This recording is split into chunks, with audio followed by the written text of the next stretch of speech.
Today we're making a wooden book box, and what's really exciting about this project is the design that we're doing.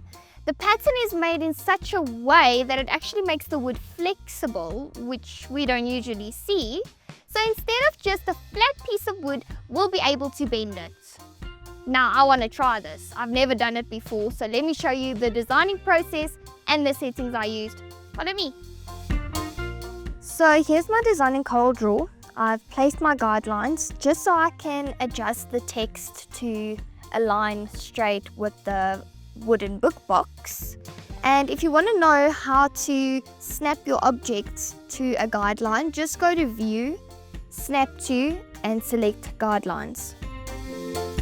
Here in Lightburn, I'm using the machine's camera to line everything up so I can see exactly where to place the design on the wood. For the engraving, my settings are speed 800 and power 10 with air assist off. And for the cutting, I'm running a speed at 15 and power 80 with air assist on.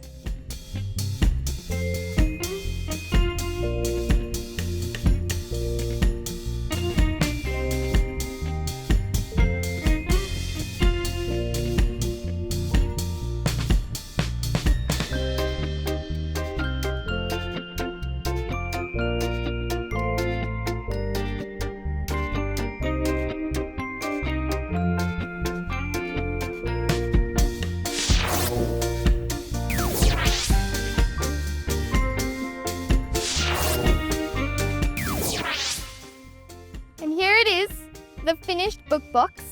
Look how nicely this opens up. It's perfect for any book that you want to keep safe, your Bible, your diary, whatever you like. And I'm so hyped with how it came out. I can't wait to make one of my own. And I'll see you in the next one.